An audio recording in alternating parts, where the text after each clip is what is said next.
ഇന്ത്യയുടെ സന്തോഷ നഗരം, ഇന്ത്യയുടെ ശാസ്ത്ര നഗരം എന്നൊക്കെ അറിയപ്പെടുന്നത് ഏതാണ്? നമസ്കാരം, ഞാൻ പ്രദീപ് മുഖത്തല. നല്ലൊരു റിവിഷൻ ക്ലാസ്സുമായിട്ടാണ് ഞാൻ ഇന്ന് നിങ്ങളുടെ മുമ്പിലേക്ക് വന്നിരിക്കുന്നത്. എല്ലാവർക്കും ക്രിസ്മസ് പുതുവത്സര ആശംസകൾ ആദ്യമേ നേരുകയാണ്. ഈ വരുന്ന 2026 നിങ്ങളുടെ വർഷമാകട്ടെ എന്ന് പ്രാർത്ഥിക്കുകയാണ്. കാരണം കുറേയധികം അവസരങ്ങൾ നിങ്ങൾക്ക് തന്നിട്ടുണ്ട്. കാരണം 2025 കുറേയധികം പേര് സേഫായി, അവർ സന്തോഷത്തോടെ ഇരിക്കുന്നു. കുറേ നല്ല റാങ്ക് ലിസ്റ്റിൽ വന്നവരുണ്ട്, റാങ്ക് ലിസ്റ്റ് എടുത്തു തുടങ്ങിയവരുണ്ട്, കുറച്ചിപ്പോൾ ഷോർട്ട് ലിസ്റ്റിൽ വന്നവരുണ്ട്, ഫിസിക്കലിന് പോയവരുണ്ട്, ഒത്തിരി പേര് അങ്ങനെ പോയിട്ടുണ്ട്. ഇനി ഈ വരുന്ന 2026 നിങ്ങളുടെ വർഷമാകണം. ചിലപ്പം ഞാൻ എപ്പോഴും നിങ്ങളോട് പൊതുവേ പറയുന്നത്, ഒരു പരീക്ഷ കുറച്ച് പേര് സേഫ് ആവും, അടുത്ത പരീക്ഷ അടുത്ത കുറച്ച് പേര് അതിലായിരിക്കണം. ചിലപ്പം കഴിഞ്ഞ പരീക്ഷയിലൊക്കെ ജസ്റ്റ് മിസ്സിനായിരിക്കും നിങ്ങൾ പോയത്. പോട്ടെ, കഴിഞ്ഞത് കഴിഞ്ഞു. ഇനി അതിനെക്കുറിച്ച് ആലോചിച്ചിട്ട് വല്ല കാര്യമുണ്ടോ? അപ്പോൾ നിങ്ങൾ ചെയ്യേണ്ടത് എന്താണ്? ഇനി വരുന്നത് നിങ്ങളുടെ പരീക്ഷയാണ്, വരുന്ന എല്ലാ പരീക്ഷയും നിങ്ങളുടെയാണ് എന്ന് ചിന്തിച്ച് വാശിയോടുകൂടി പഠിക്കുക. ഈ ഒരു കാലഘട്ടത്തിൽ നിങ്ങൾക്ക് പഠിക്കാനുള്ള കർത്തവ്യം നിങ്ങൾ ചെയ്തു കഴിഞ്ഞാൽ പിന്നെ നിങ്ങളുടെ ജീവിത വിജയമാണ്. നിങ്ങൾ ആഗ്രഹിച്ചതെല്ലാം നേടിയെടുക്കാനുള്ള ആ ഒരു പോക്കിലേക്കാണ് ഓരോ വർഷം കഴിയുമ്പോൾ. വീട് വെക്കണമെന്നും വണ്ടി എടുക്കണമെന്നും നല്ല സന്തോഷത്തോടെ ജീവിക്കണമെന്നും അഭിമാനത്തോടെ സമൂഹത്തിൽ എത്തിച്ചേരണമെന്നും മറ്റുള്ളവരുടെ മുമ്പിൽ തലകുനിയണ്ട എന്നുള്ളൊരവസ്ഥ വരണ്ട എന്ന രീതിയിൽ നോക്കുക. വലിയ പഠിത്തമുള്ളവർക്കൊന്നും അല്ല ജോലി എന്ന് ഞാൻ പലപ്പോഴും പറയുന്ന ഒരു കാര്യമുണ്ട്. അപ്പം നിങ്ങൾക്ക് പ്രശ്നങ്ങൾ വരാം, വിഷമങ്ങൾ വരാം, ഒന്നും മൈൻഡ് ചെയ്യേണ്ട. എന്ത് പ്രശ്നങ്ങൾ വന്നാലും മുന്നോട്ട് പോയിക്കോണം. മുന്നോട്ട് പോയില്ലേ നിങ്ങളെക്കാൾ അപ്പുറം ചവിട്ടി മെതിച്ച് പോകുന്നവർ നേടിയെടുക്കുക. അതുകൊണ്ട് വാശിയോടുകൂടി മുന്നോട്ട് പോവുക. ഞങ്ങളൊക്കെ കൂടിയില്ലേ? ഈ കിട്ടുന്നതൊക്കെ ആർക്കാണ്? ഈ കിട്ടിയ ജോലിയൊക്കെ ആർക്കാണ്? നിങ്ങളെപ്പോലെ ഇങ്ങനെ ചിന്തിച്ചു കൂട്ടിയവർ തന്നെ നിങ്ങളുടെ മുമ്പിൽ. നിങ്ങൾ പലപ്പോഴും പറയും, സാറേ എനിക്ക് മാത്രമേ എന്നും പ്രശ്നമുള്ളൂ, എൻ്റെ പ്രശ്നങ്ങൾ ഒഴിഞ്ഞ് കാര്യമില്ല, എനിക്ക് പഠിക്കാൻ സമയം കിട്ടുന്നില്ല, എൻ്റെ കൊച്ചിലെ തൊട്ടേ എനിക്ക് പ്രശ്നങ്ങളാ സാറേ, കൊച്ചിലെ തൊട്ടേ വിഷമങ്ങളാ, അച്ഛൻ വീട് നോക്കത്തില്ല, അമ്മയാണ് എന്നെ നോക്കിയത്, അല്ലെങ്കിൽ വീട്ടിൽ പ്രശ്നമാണ് സാറേ, അച്ഛനില്ല അമ്മയും ഇല്ല, ഞാനാണ് കഷ്ടപ്പെട്ട് തുടങ്ങിയത്, ഇപ്പം ഞാൻ ജോലി ചെയ്താ പഠിക്കുന്നത്. ഇങ്ങനെയുള്ള ഓരോരുത്തർക്കും ഓരോ പ്രശ്നങ്ങളുണ്ട്. ഈ പ്രശ്നങ്ങളിൽ നിന്നും കരകയറാൻ വേണ്ടിയല്ലേ നിങ്ങൾ ഇറങ്ങിത്തിരിച്ചത്. അപ്പം ഒരു ഇച്ചിരി സമയമൊന്നും, ചിലപ്പോൾ നിങ്ങൾ പറയും, സാറേ ഞാൻ പഠിക്കുന്നൊന്നും വരുന്നില്ല സാറേ, എനിക്ക് പഠിച്ചതൊന്നും ഓർമ്മ കിട്ടുന്നില്ല സാറേ എന്നൊക്കെ പലരും പറയാറുണ്ട്. അവരോടൊക്കെ എനിക്ക് എടുത്തു പറയാനുള്ളത്, ഈ പഠിച്ചുകൊണ്ടിരിക്കുന്ന എല്ലാവർക്കും തോന്നുന്ന തോന്നൽ തന്നെയാണ് നിങ്ങൾക്ക്. പക്ഷെ നിങ്ങൾ വീണ്ടും വീണ്ടും പഠിച്ചുകൊണ്ടിരുന്നേ, ഒരു തുടർച്ച എന്ന രീതിയിൽ നിങ്ങൾ പഠിച്ചുകൊണ്ടിരുന്നാൽ നിങ്ങൾ അവിടെ വിജയിച്ചിരിക്കും. അല്ലാതെ അവിടെ എല്ലാം എനിക്ക് ഓർമ്മ കിട്ടും, എല്ലാം എനിക്ക് പഠിച്ച് പെർഫെക്റ്റ് ആയവർ മാത്രമല്ല ഹാളിൽ കയറുന്നത്. നിങ്ങൾ ആകെ ചിന്തിക്കേണ്ട ഒരേ ഒരു കാര്യമെന്ന് പറയുന്നത് നിങ്ങൾ തുടർച്ചയായിട്ട് പഠിച്ചോ, ധൈര്യമായിട്ട് മുന്നോട്ട് പോയിക്കോ, നിങ്ങൾ നേടിയെടുക്കും. പക്ഷെ സിസ്റ്റമാറ്റിക് രീതിയിൽ പഠിക്കണം. ടോപ്പിക്കുകൾ കവർ ചെയ്യുന്ന ഒന്ന് ഉറപ്പ് വരുത്തണം, റിവിഷൻ കൊണ്ടുവരുന്നു എന്ന് ഉറപ്പ് വരുത്തണം, മോക്ക് ടെസ്റ്റ് കൊണ്ടുവരുന്നു എന്ന് ഉറപ്പ് വരുത്തണം. അങ്ങനെ നിങ്ങൾ കറക്റ്റ് ഓർഡറിൽ പോകണമെങ്കിൽ നിങ്ങൾ വിജയിച്ചിരിക്കുമെന്നേ. ഞങ്ങളൊക്കെ ഇത്രയും ജോലി കയറിയത് എന്താ? ഞാനൊക്കെ അഭിമാനത്തോടു കൂടി പറയുന്നതിന് എന്താ കാരണം എനിക്ക് വലിയ ബുദ്ധിമുട്ട്, അല്ലാതെ ഉറക്കോ ഊണും ഒഴിഞ്ഞൊന്നും ഞാൻ പഠിച്ചില്ല. കറക്റ്റ് സിലബസ് കേന്ദ്രീകരിച്ച് പഠിച്ചു, കറക്റ്റ് ടോപ്പിക് അനുസരിച്ച് പഠിച്ചു, റിവിഷൻ നടത്തി, മോക്ക് ടെസ്റ്റുകൾ ചെയ്തു. ഇതെല്ലാം തന്നെ വിജയത്തിന് മുന്നോടിയായി. എത്ര ജോലിയാണെന്നറിയാമോ ഞാൻ അഭിമാനത്തോടെ ചെയ്ത് എനിക്ക് അഡ്വൈസ് വന്ന് നിൽക്കുന്നത്? എത്ര ജോലിയിൽ ഞാൻ കയറിയെന്നറിയാമോ? എൻ്റെ അമ്മയ്ക്കും അച്ഛനും ഒക്കെ എന്ത് സന്തോഷമായിരിക്കും. കാരണം ഒരു കാലഘട്ടത്തിൽ അവർ പറഞ്ഞ വാക്കുകൾ ഓർത്താണ് ഞാൻ ഈ PSC പഠനത്തിലേക്ക് ഇറങ്ങിത്തിരിച്ചത്. അല്ലാതെ ഞാൻ പ്രൈവറ്റ് മേഖലയിലോട്ട് പോയിരുന്നെങ്കിലോ ഇപ്പോൾ എന്താ ജോലി എന്ന് പോലും എനിക്കറിയാൻ പറ്റത്തില്ല. ടെൻഷന്. ഏത് പ്രൈവറ്റ് ജോലിക്കാണ് ടെൻഷൻ ഇല്ലാത്ത? എപ്പോഴാണ് ഇവർ പറഞ്ഞു വിടുന്നതെന്ന് അറിഞ്ഞുകൂടാ, എപ്പോഴാണ് അവർ ശമ്പളം കുറയ്ക്കുന്നതെന്ന് അറിഞ്ഞുകൂടാ, യാത്രകൾ, ടാർജറ്റ് തികയ്ക്കൽ, ഇതൊക്കെയുണ്ട്. പക്ഷേ ഗവൺമെൻറ് ജോലി കണ്ടോ, ഇപ്പം എന്താ ശനിയാഴ്ചയും നമുക്ക് ലീവ് തരാൻ പോകുന്നു. തിങ്കൾ മുതൽ വെള്ളി വരെ ജോലി ചെയ്താൽ മതി, ശനിയാഴ്ചയും ഞായറാഴ്ചയും ലീവ് തരാൻ പോകുന്നു. ശമ്പള കമ്മീഷൻ എത്തിക്കഴിഞ്ഞു, ശമ്പളം വർധനവുണ്ട്. ഇതിൽ പിന്നെ ഒരു അഭിമാനമല്ലേ? യാത്രകൾ, നല്ല നല്ല ബന്ധങ്ങൾ, ഇതെല്ലാം നിങ്ങൾക്ക് കിട്ടാൻ പോവുകയാണ്. ഈ ഒരു സുവർണാവസരം ആലോചിച്ച് മുന്നേറുക. ഇഷ്ടം പോലെ പരീക്ഷകളുണ്ട്. കമ്പനി ബോർഡ്, LGS, VFA, വെബ്കോ, police, fire force, excise, company board assistant grade, university assistant grade, excise inspector, എത്ര പരീക്ഷകളാണ് നിങ്ങൾക്ക് തന്നെ. അപ്പോൾ ഈ വരുന്നതെല്ലാം നിങ്ങളിൽ ആരെങ്കിലും ആയിരിക്കും അല്ലേ? ആവണം. രാത്രികളിലൊക്കെ കറക്റ്റ് മെയിൻറ്റെയിൻ ചെയ്ത് മുന്നോട്ട് പോകും. ധൈര്യമായിട്ട് ഞങ്ങളൊക്കെ ഉണ്ടെന്നേ. വിഷമങ്ങളൊക്കെ മാറ്റി വെക്കുന്നവർക്കൊക്കെ വിജയിച്ചിട്ടുള്ളൂ. അല്ലാതെ വിഷമിച്ച് ആലോചിച്ച് ഡിപ്രഷനും അടിച്ച് ഇങ്ങനെ കരഞ്ഞു വിളിച്ചിട്ട് കാര്യമുണ്ടോ? ഇല്ല. അതൊക്കെ പിന്നീട് നമുക്ക് ആലോചിക്കാം. ഇപ്പം നിങ്ങൾക്ക് അതൊന്നും നിങ്ങളുടെ തലയിൽ നിൽക്കത്തില്ല. ഇപ്പം എൻ്റെ ലക്ഷ്യം പഠനം മാത്രം. ഓക്കെ, അപ്പോൾ സെറ്റായിട്ട് മുന്നോട്ട് പോവുക.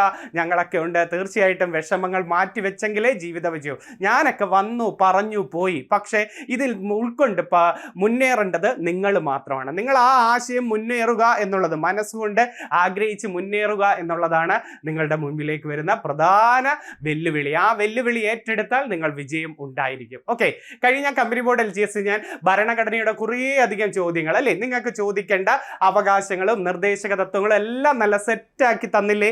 ഒത്തിരി പേര് കമൻറ്റുകൾ ഇട്ടായിരുന്നു. എനിക്ക് ഭയങ്കര സന്തോഷമാണ്.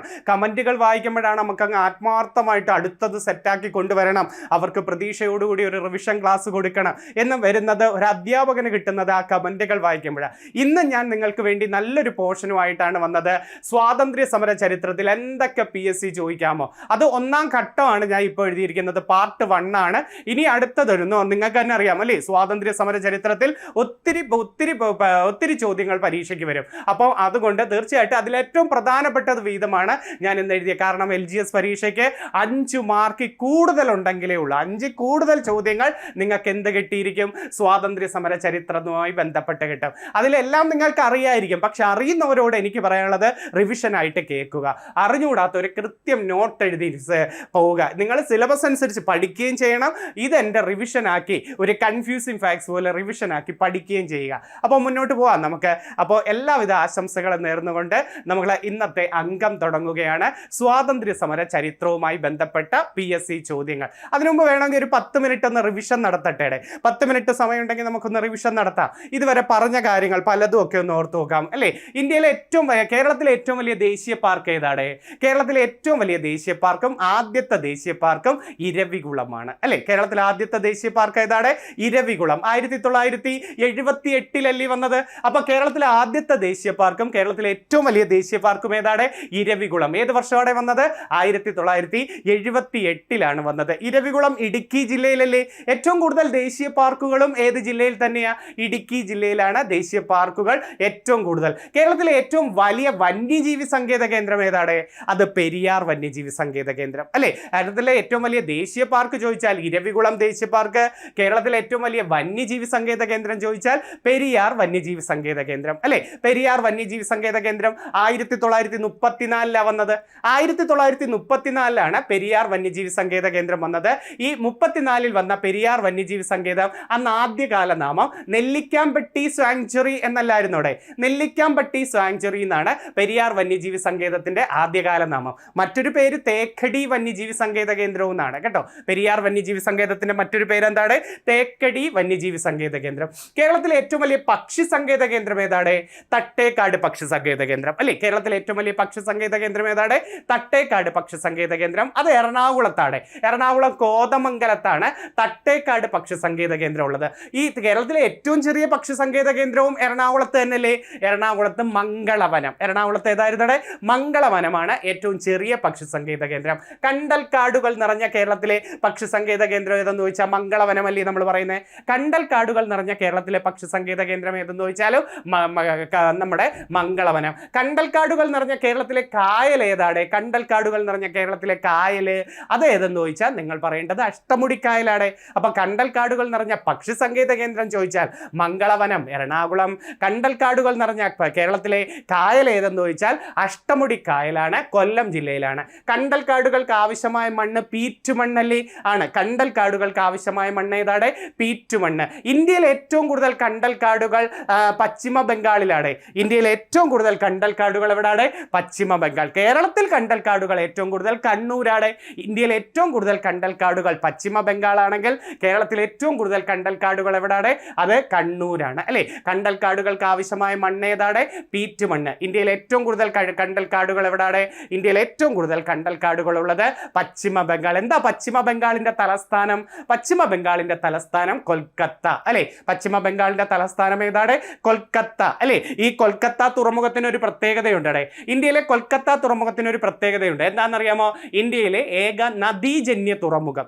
ഇന്ത്യയിലെ ഏക നദീജന്യ തുറമുഖം ഏതെന്ന് ചോദിച്ചാൽ കൊൽക്കത്ത തുറമുഖമാണ് പറയേണ്ടത്. ഹൂഗ്ലി നദിയിലാണ്. ഇന്ത്യയിലെ ഏക നദീജന്യ തുറമുഖം ഏതാണ്? കൊൽക്കത്ത തുറമുഖം. ഏത് നദിയാണ്? ഗംഗയുടെ പോഷക നദിയായ ഹൂഗ്ലി തുറമുഖം. കൊൽക്കത്ത തുറമുഖത്തിന്റെ തിരക്കൊഴിവാക്കാൻ വന്ന തുറമുഖമാണ് ഹാൽഡിയ തുറമുഖം. കൊൽക്കത്ത തുറമുഖത്തിന്റെ തിരക്കൊഴിവാക്കാൻ വന്ന തുറമുഖം ഏതാണ്? ഹാൽഡിയ തുറമുഖം. ഇന്ത്യയുടെ സന്തോഷ നഗരമെന്നും ഇന്ത്യയുടെ ശാസ്ത്ര നഗരമെന്നും ഇന്ത്യയുടെ സന്തോഷ നഗരം, ഇന്ത്യയുടെ ശാസ്ത്ര നഗരം എന്നൊക്കെ അറിയപ്പെടുന്നത് ഏതാണ്? അത് കൊൽക്കത്തയാണ്. പക്ഷേ ഇന്ത്യയുടെ ഇലക്ട്രോണിക് സിറ്റി ബാംഗ്ലൂരാണ്. ഇന്ത്യയുടെ ഇലക്ട്രോണിക് സിറ്റി ഏതാണ്? ബാംഗ്ലൂരാണ് നിങ്ങൾ പറയേണ്ടത് അല്ലേ. ഇന്ത്യയുടെ കോട്ടണോപോളിസ് എന്ന് വിളിക്കുന്നത് എന്തിനാണ്? കോട്ടണോപോളിസ് അത് മുംബൈയാണ്. അപ്പോൾ ഇന്ത്യയുടെ കോട്ടണോപോളിസ് എന്ന അപരനാമം 7 ദ്വീപുകളുടെ നഗരം എന്നൊക്കെ വിളിക്കുന്നത് എന്തിനാണ്? മുംബൈയാണ്. അപ്പോൾ ഇന്ത്യയുടെ കോട്ടണോപോളിസ്, ഇന്ത്യയുടെ പരുത്തി തുറമുഖം എന്നൊക്കെ വിളിക്കുന്നത് എന്തിനാണ്? മുംബൈ തുറമുഖം. ഇന്ത്യയിലെ ഏറ്റവും വലിയ തുറമുഖം മുംബൈ തുറമുഖം അല്ലേ? ആണ്. ഇന്ത്യയിലെ ഏറ്റവും വലിയ തുറമുഖം ഏതാണ്? മുംബൈ തുറമുഖം. മുംബൈ തുറമുഖത്തിന്റെ തിരക്കൊഴിവാക്കാൻ വന്ന തുറമുഖമാണ് ഏതാ? നാവശേവ അഥവാ ജവഹർലാൽ നെഹ്റു തുറമുഖം. മുംബൈ തുറമുഖത്തിന്റെ തിരക്കൊഴിവാക്കാൻ വന്ന തുറമുഖം ഏതാണ്? നാവശേവ തുറമുഖം അഥവാ ജവഹർലാൽ നെഹ്റു തുറമുഖം. ജവഹർലാൽ നെഹ്റു എന്ന് കേട്ടാൽ ഏറ്റവും കൂടുതൽ PSC പരീക്ഷയ്ക്ക് ചോദിക്കുന്നത് ഏതാണ്? പൂർണ്ണ സ്വരാജ് അല്ലേ. ജവഹർലാൽ നെഹ്റു എന്ന് കേട്ടാൽ ഏറ്റവും കൂടുതൽ PSC പരീക്ഷയ്ക്ക് പൂർണ്ണ സ്വരാജ്. 1929 പൂർണ്ണ സ്വരാജ് പ്രമേയം പാസാക്കിയത് ജവഹർലാൽ നെഹ്റു ലാഹോർ കോൺഗ്രസ് സമ്മേളനം. 1929 പൂർണ്ണ സ്വരാജ് പ്രമേയം പാസാക്കിയത് 1929 ലാഹോർ സമ്മേളനത്തിൽ വെച്ച്. ആരായിരുന്നു? ജവഹർലാൽ നെഹ്റു. ജവഹർലാൽ നെഹ്റുവിന്റെ ആത്മകഥയുടെ പേര് ആത്മകഥ എന്ന് തന്നെയല്ലേ? ആണ്. ജവഹർലാൽ നെഹ്റുവിന്റെ ആത്മകഥയുടെ പേരെന്താണ്? ആത്മകഥ എന്ന്. അദ്ദേഹത്തിന്റെ പ്രധാനപ്പെട്ട മറ്റു കൃതികളാണ് ഇന്ത്യയെ കണ്ടെത്തൽ, ഒരച്ഛൻ മകൾക്കയച്ച കത്തുകൾ, വിശ്വചരിത്ര അവലോകനം, ഇന്ത്യയെ കണ്ടെത്തൽ, ഒരച്ഛൻ മകൾക്കയച്ച കത്തുകൾ, വിശ്വചരിത്ര അവലോകനം. ഇതൊക്കെ ആരുടെ കൃതിയാണ്? നമ്മുടെ ജവഹർലാൽ നെഹ്റുവിന്റെ കൃതിയാണ്. EMSന്റെ പ്രധാനപ്പെട്ട കൃതികൾ ഏതൊക്കെയാണ്? EMSന്റെ കേരളം മലയാളികളുടെ മാതൃഭൂമി, 1.25 കോടി മലയാളികൾ, മൂലധനം ഒരു മുഖവുര, കേരളം ഇന്നലെ ഇന്ന് നാളെ അല്ലേ. അപ്പൊ കേരളം മലയാളികളുടെ മാതൃഭൂമി, 1.25 കോടി മലയാളികൾ, മൂലധനം ഒരു മുഖവുര, കേരളം ഇന്നലെ ഇന്ന് നാളെ. ഇതൊക്കെ ആരുടെ കൃതിയാണ്? EMSന്റെ പ്രധാന കൃതിയാണ്. അതൊക്കെ ഏതെന്ന് ചോദിച്ചാൽ EMSന്റെ അല്ലൂടെ കേരളത്തിലെ ആദ്യത്തെ മന്ത്രിസഭ. എന്നാ കേരളത്തിലെ ആദ്യത്തെ മന്ത്രിസഭ കയറിയത്? 1957 ഏപ്രിൽ 5-ന്. കേരളത്തിലെ ആദ്യത്തെ മന്ത്രിസഭ കയറിയ വർഷം എന്നാണ്?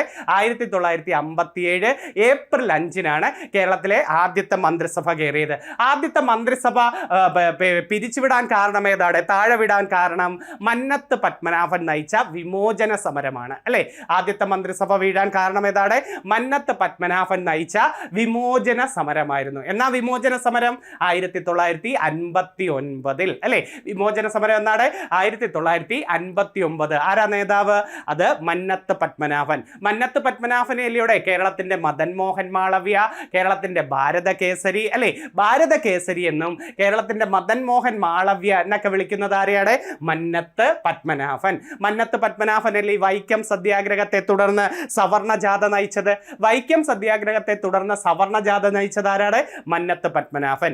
വിമോചന സമരത്തെ തുടർന്ന് ജീവശിഖ ജാഥ നയിച്ചതും ആരാണ്? മന്നത്ത് പത്മനാഭനാണ്. അപ്പം വൈക്കം സത്യാഗ്രഹത്തെ തുടർന്ന് സവർണ ജാഥ നയിച്ചതും 59-ലെ വിമോചന സമരത്തെ തുടർന്ന് ജീവശിഖ ജാഥ നയിച്ചതും ആരാണ്? നമ്മുടെ മന്നത്ത് പത്മനാഭനാണ്. ഓർത്തു വെച്ചിരിക്കണേ. ഈ മന്നത്ത് പത്മനാഭന്റെ ഒരു പ്രസിദ്ധ പ്രസംഗമല്ലോടെ മുതുകുളം പ്രസംഗം. 1947 മുതുകുളം പ്രസംഗം നടത്തിയത് ആരാണ്? മന്നത്ത് പത്മനാഭനാണ്. മുതുകുളം പ്രസംഗം നടത്തിയത് ആരാണ്? മന്നത്ത് പത്മനാഭനാണ് അല്ലേ. മന്നത്ത് പത്മനാഭനല്ലേ NSS സ്ഥാപിച്ചത്? എന്നാ NSS സ്ഥാപിച്ച വർഷം? 1914. NSS സ്ഥാപിച്ച വർഷം എന്നാണ്? 1914. ആസ്ഥാനം എവിടാ? ചങ്ങനാശ്ശേരിയിലെ പെരുന്ന അല്ലേ. NSSന്റെ ആസ്ഥാനം എവിടെയാണ്? മന്നത്ത് പത്മനാഭൻ ജനിച്ചതും അവിടെ തന്നെ. NSSന്റെ ആസ്ഥാനം എവിടെയെന്ന് ചോദിച്ചാൽ ചങ്ങനാശ്ശേരിയിലെ പെരുന്നയാണ് NSSന്റെ ആസ്ഥാനം. ചങ്ങനാശ്ശേരി എന്ന് കേട്ടപ്പോൾ ഒരു മലയാള കവിയെ ഓർമ്മ വന്നോ? ഉള്ളൂർ ജനിച്ചത് എവിടെ എന്ന് ചോദിക്കാറില്ലേ? ഉള്ളൂർ ജനിച്ചത് ഉള്ളൂരാണോ? അല്ല, ഉള്ളൂർ ജനിച്ചത് ചങ്ങനാശ്ശേരിയിലാണ്. ഉള്ളൂർ ജനിച്ചത് എവിടെയാണ്? ചങ്ങനാശ്ശേരിയിൽ. ഉള്ളൂർ സ്മാരകം ജഗതിയിലാണ് അല്ലേ. ഉള്ളൂർ ജനിച്ചത് ചങ്ങനാശ്ശേരിയിൽ, ഉള്ളൂർ സ്മാരകം എവിടെയാണ്?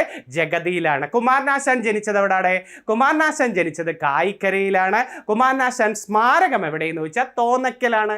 കുമാരനാശാൻ ജനിച്ചത് കായിക്കര, തിരുവനന്തപുരം കായിക്കരയിലാണ്. കുമാരനാശാൻ മരിച്ചത് തിരുവനന്തപുരത്ത് എവിടെയാണ്? തോന്നക്കലാണ്. കുമാരനാശാൻ കുമാരനാശാന്റെ ആദ്യത്തെ കൃതിയല്ലേ വീണപൂവ്, ആദ്യ കൃതി വീണപൂവ്, അവസാന കൃതി കരുണയാണ്. കുമാരനാശാന്റെ അവസാനത്തെ കൃതി ഏതാണ്? കരുണ. ആശയ ഗംഭീരൻ എന്ന് വിളിക്കുന്നതും സ്നേഹ ഗായകൻ എന്ന് വിളിക്കുന്നതും, ആശയ ഗംഭീരൻ, സ്നേഹ ഗായകൻ, ദിവ്യ കോകിലം എന്നൊക്കെ വിളിക്കുന്നത് ആരെയാണ്? കുമാരനാശാനാണ് അല്ലെ? കുമാരനാശാനാണ്. ദിവ്യ മഹാകാവ്യം എഴുതാതെ മഹാകവിയായതും കുമാരനാശാനല്ലേ ആണ്. അദ്ദേഹം ഖണ്ഡകാവ്യങ്ങളാണ് കുമാരനാശാൻ എഴുതിയത്, ഖണ്ഡകാവ്യങ്ങളാണ് അല്ലെ? SNDPയുടെ ആദ്യത്തെ സെക്രട്ടറിയും കുമാരനാശാന്. SNDPയുടെ ആദ്യ പ്രസിഡന്റ് ശ്രീനാരായണ ഗുരുവാണ്. SNDPയുടെ ആദ്യത്തെ സെക്രട്ടറി ആരാണ്? കുമാരനാശാനാണ്. SNDPയുടെ ആദ്യത്തെ സെക്രട്ടറി, ആദ്യ പ്രസിഡന്റ് ആണ് ശ്രീനാരായണ ഗുരു. SNDPയുടെ ആസ്ഥാനം കൊല്ലം ജില്ലയാണ്. 1903 SNDP വരുന്നത്. 3 SNDP വരുന്നത്. SNDPയുടെ ആസ്ഥാനം ഏത് ജില്ലയാണ്? കൊല്ലം ജില്ലയാണ്. കൊല്ലം ജില്ലയിലല്ലേ തോമസ് കോട്ട സ്ഥിതി ചെയ്യുന്നത്? തോമസ് കോട്ട ഏത് ജില്ലയിലാണെന്ന് ചോദിച്ചിട്ടുണ്ട്. തോമസ് കോട്ട സ്ഥിതി ചെയ്യുന്നത് ഏത് ജില്ലയിലാണ്? കൊല്ലം ജില്ലയിൽ. മൺട്രോ തുരുത്ത് കൊല്ലം ജില്ലയിലാണ്. മൺട്രോ തുരുത്തിലെ അഷ്ടമുടി കായലിൽ സ്ഥിതി ചെയ്യുന്ന ഒരു പ്രധാന തുരുത്താണ് മൺട്രോ തുരുത്ത്. ഇത് സ്ഥിതി ചെയ്യുന്നതും കൊല്ലം ജില്ലയിലാണ്. അപ്പൊ തോമസ് കോട്ട കൊല്ലം ജില്ലയിലാണ്, മൺട്രോ തുരുത്ത് കൊല്ലം ജില്ലയിലാണ്. അതുപോലെ കൊല്ലം ജില്ലയിൽ ഏറ്റവും കൂടുതൽ ചോദിക്കുന്നതാണ് സുനാമി മ്യൂസിയം അഴീക്കൽ, അതും കൊല്ലം ജില്ലയിലാണ്. സുനാമി മ്യൂസിയം സ്ഥിതി ചെയ്യുന്ന അഴീക്കൽ എന്ന് പറയുന്ന സ്ഥലം എവിടെയാണ്? അതും കൊല്ലം ജില്ലയിലാണ്. ഒരു മരത്തിന്റെ പേരിൽ അറിയപ്പെടുന്ന വന്യജീവി സങ്കേത കേന്ദ്രം കൊല്ലത്തല്ലേ? ചെന്തുരുണി വന്യജീവി സങ്കേത കേന്ദ്രം. ഒരു മരത്തിന്റെ പേരിൽ അറിയപ്പെടുന്ന വന്യജീവി സങ്കേത കേന്ദ്രമാണ് ചെന്തുരുണി. അത് 1984 വരുന്നത്.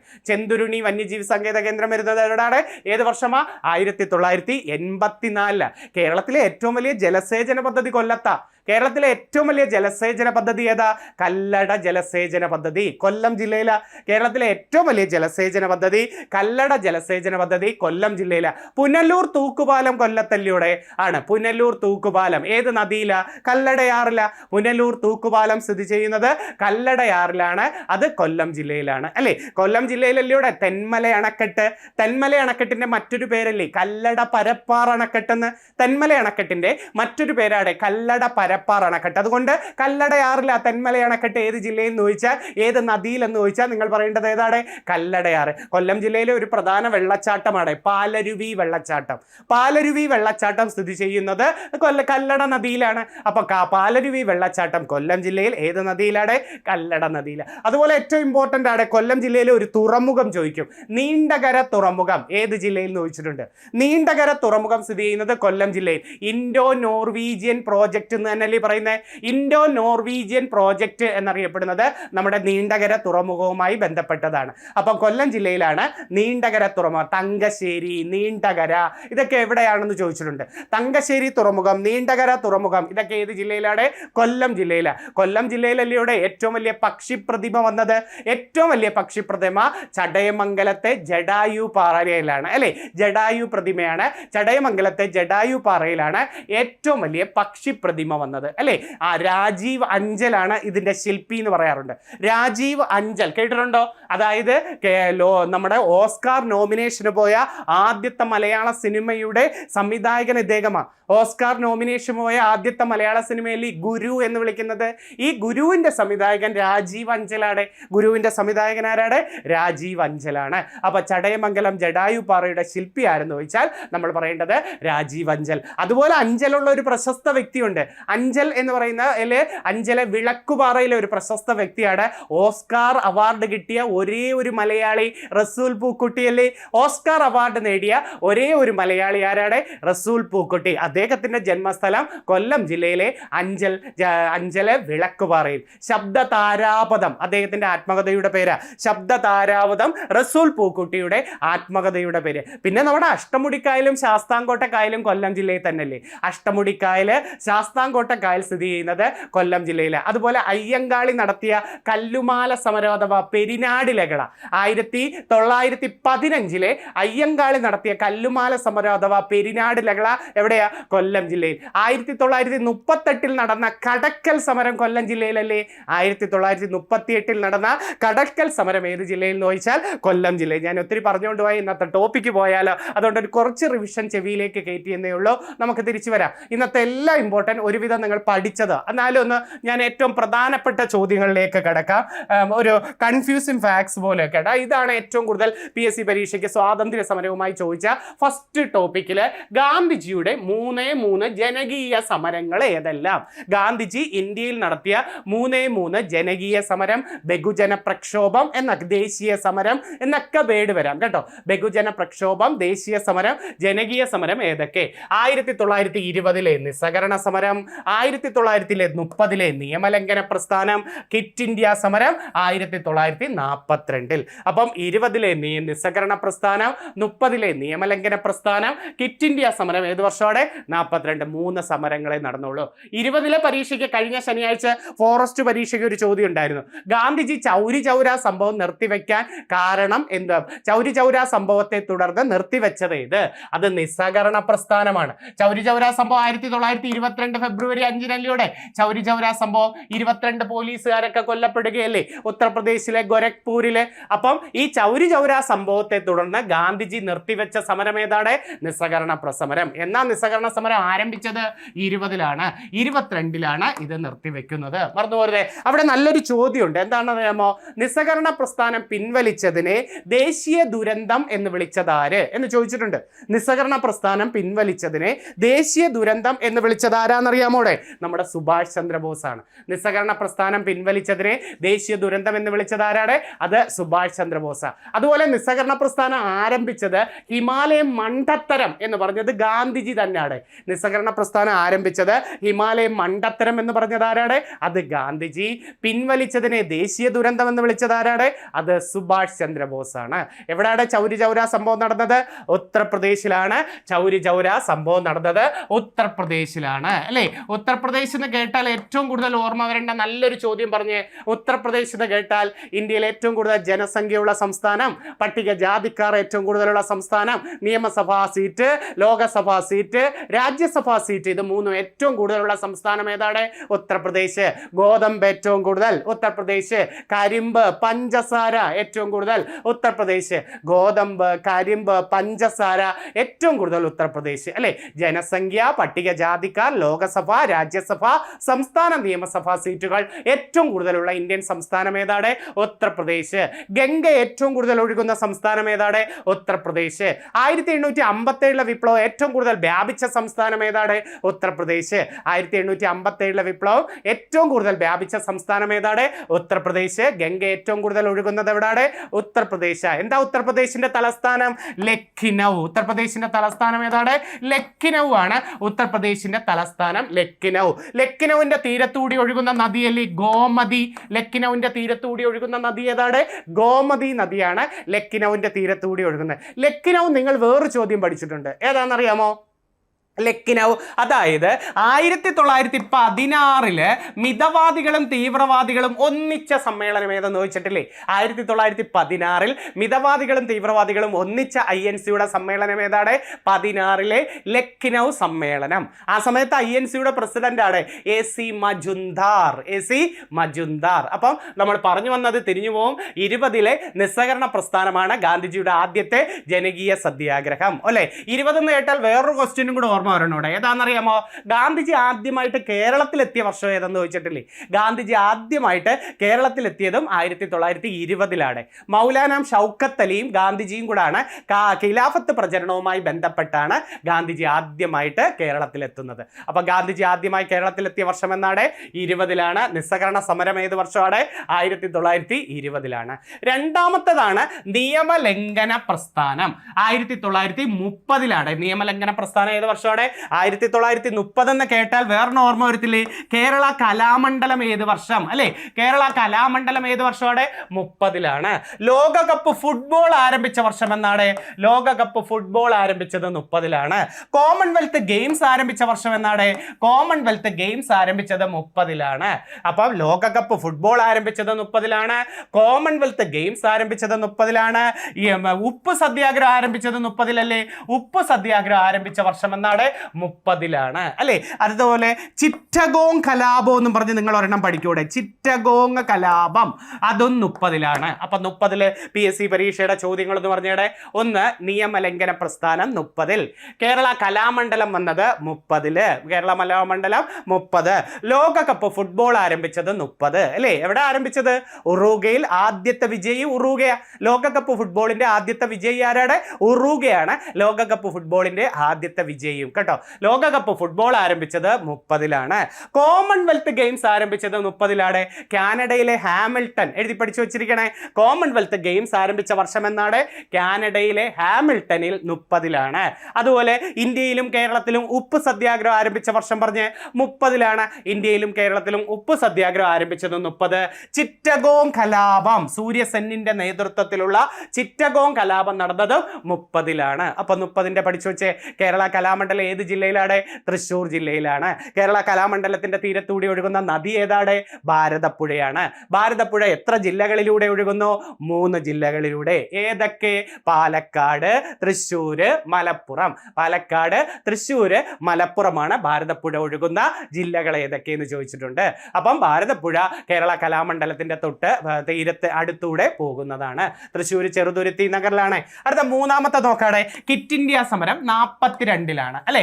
ആഗസ്റ്റ് 8-ന് പ്രമേയം അവതരിപ്പിക്കുകയും കിറ്റ് ഇന്ത്യ സമരം ഏത് വർഷമെന്ന് ചോദിച്ചാൽ ആഗസ്റ്റ് 9-നാണ്. കിറ്റ് ഇന്ത്യ സമരം ഏത് വർഷമാണ്? ആഗസ്റ്റ് 9-നാണ് കിറ്റ് ഇന്ത്യ സമരം. മുംബൈയിലെ ഗോഗ്വാലി ടാങ്ക് മൈതാനത്തിലാണ് ഇത് നടന്നത്. കഴിഞ്ഞ ബീറ്റ് ഫോറസ്റ്റിനും ഈ ഒരു ചോദ്യം ഉണ്ടായിരുന്നു. കിറ്റ് ഇന്ത്യ സമരം തുടങ്ങിയത് ഡൽഹിയിലാണ്. തെറ്റ് അല്ലല്ലോ, മുംബൈയിലല്ലേ കിറ്റ് ഇന്ത്യ സമരം നടന്നത്? ഡൽഹിയിലല്ല, മുംബൈയിലെ ഗോവാലി ടാങ്ക് മൈതാനത്തിലായി. എന്നാ കിറ്റ് ഇന്ത്യ ദിനം ഓഗസ്റ്റ് 9. ആരാ കിറ്റ് ഇന്ത്യ സമരനായകൻ? കിറ്റ് ഇന്ത്യ സമരനായകൻ ജയപ്രകാശ് നാരായണൻ അല്ലേ. ജയപ്രകാശ് നാരായണനാണ് കിറ്റ് ഇന്ത്യ സമരനായകൻ. കിറ്റ് ഇന്ത്യ സമര നായികയാണ് അരുണ അസഫ് അലി. കിറ്റ് ഇന്ത്യ സമര നായിക ആരാണ്? അരുണ അസഫ് അലി. എവിടെയാണ് നടന്നത്? 1942 എവിടെയാണ് നടന്നത്? നമ്മുടെ മുംബൈയിലെ ഗോവാലി ടാങ്ക് മൈതാനം അഥവാ ആഗസ്റ്റ് ക്രാന്തി മൈതാനത്ത് 42-ലാണ് കിറ്റ് ഇന്ത്യ. അപ്പൊ അത് എത്രയും പഠിച്ചു വെച്ചു. പ്രവർത്തിക്കുക അല്ലെങ്കിൽ മരിക്കുക എന്ന മുദ്രാവാക്യം കിറ്റ് ഇന്ത്യ സമരവുമായി ബന്ധപ്പെട്ട് ഗാന്ധിജി തയ്യാറാക്കിയതല്ലേ. ഓക്കെ, സെറ്റായ ഒന്നാമത്തെ ചോദ്യം നമ്മൾ കഴിഞ്ഞു. അടുത്ത രണ്ടാമത്തെ ചോദ്യം വെരി വെരി ഇമ്പോർട്ടൻറ്റ്. ഗാന്ധിജിയുടെ ആദ്യത്തെ കൃതി ഏതെന്ന് ചോദിക്കും. ഉറപ്പ് വരുമെന്ന് പ്രതീക്ഷിക്കുന്ന നല്ലൊരു ക്വസ്റ്റ്യൻ ആണ്. ഗാന്ധിജിയുടെ ആദ്യത്തെ കൃതി ഹിന്ദു സ്വരാജ് 1909. ഞാൻ പല ചോദ്യങ്ങളും ഉറപ്പ് എന്ന് പറയുന്നത് വരും. കാരണം ഇപ്പൊ ഈ അടുത്ത കാലത്ത് ഫോറസ്റ്റിന് വേണ്ടി ഞാൻ ഒരു ലൈവ് ക്ലാസ് എടുത്ത് കുറച്ച് പേരൊക്കെ കണ്ടു കാണും. അതിൽ ഉറപ്പ് എന്ന് പറയുന്ന ചില ക്വസ്റ്റ്യനുകളുണ്ട്. കറക്റ്റ് അത് വരികയും ചെയ്തു. ബയോസ്ഫിയർ റിസർവിന്റെ പേര്, സൈബർ ടെററിസത്തിന്റെ പേര്, അത് ഞാൻ അടുത്ത വരി പറയുന്നുണ്ട് ഉറപ്പ് എന്ന്. അങ്ങനെ കുറേ അധികം ക്ലാസ് ഒറ്റ ക്ലാസ്സിലൂടെ വരികയും കുട്ടികൾക്കൊക്കെ അങ്ങ് സന്തോഷമാവുകയും ചെയ്തു. അതൊക്കെ നമ്മളൊരു നിമിത്തം എന്നേ പറയുന്നുള്ളൂ. കാരണം റിവിഷൻ നടത്തി കൊടുക്കുക എന്നുള്ളതല്ലേ നമുക്ക് പറ്റുള്ളൂ. അപ്പം ഗാന്ധിജിയുടെ ആദ്യത്തെ കൃതി ഏതാണ്? ഹിന്ദു സ്വരാജ്.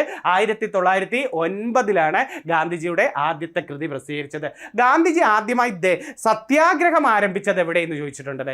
ഗാന്ധിജി ആദ്യമായിട്ട് സത്യാഗ്രഹം ആരംഭിച്ചത് ദക്ഷിണാഫ്രിക്കയിൽ 1906-ലാണ്. ഗാന്ധിജിയുടെ ആദ്യത്തെ സത്യാഗ്രഹം എവിടെയാണ്? ദക്ഷിണാഫ്രിക്കയിൽ 1906. ഗാന്ധിജി ആദ്യമായി ആരംഭിച്ച പത്രവും ദക്ഷിണാഫ്രിക്കയിലാണ്.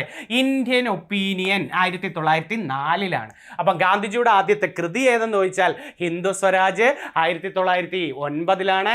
ഗാന്ധിജിയുടെ ആദ്യ സത്യാഗ്രഹം എവിടെ? ദക്ഷിണാഫ്രിക്കയിൽ 1906-ലാണ്. ഗാന്ധിജി ദക്ഷിണാഫ്രിക്കയിൽ ആരംഭിച്ച പത്രം ഏതെന്ന് ചോദിച്ചാൽ ഇന്ത്യൻ ഒപ്പീനിയൻ 1904-ലാണ്. സെറ്റാണോ അത്? അപ്പോൾ അത് നമ്മൾ അത്രയും പഠിച്ചു തീർത്തു. അടുത്ത ചോദ്യത്തിലേക്ക്. ഗാന്ധിജിയുടെ ആത്മകഥയുടെ പേര് നിങ്ങൾക്കറിയാം. എന്താ ഗാന്ധിജിയുടെ ആത്മകഥയുടെ പേര്? എൻ്റെ സത്യാന്വേഷണ പരീക്ഷണങ്ങൾ അല്ലേ. ഇത് ഏത് ഭാഷയിലാണ് എഴുതിയെന്ന് ചോദിച്ചത്. ഗാന്ധിജിയുടെ ആത്മകഥയുടെ പേര് എൻ്റെ സത്യാന്വേഷണ പരീക്ഷണങ്ങൾ ഏത് ഭാഷയിലാണ് എഴുതിയെന്ന്? ഗുജറാത്തി ഭാഷയിലാണ്. ഏത് ഭാഷയിലാണ് എഴുതിയത്?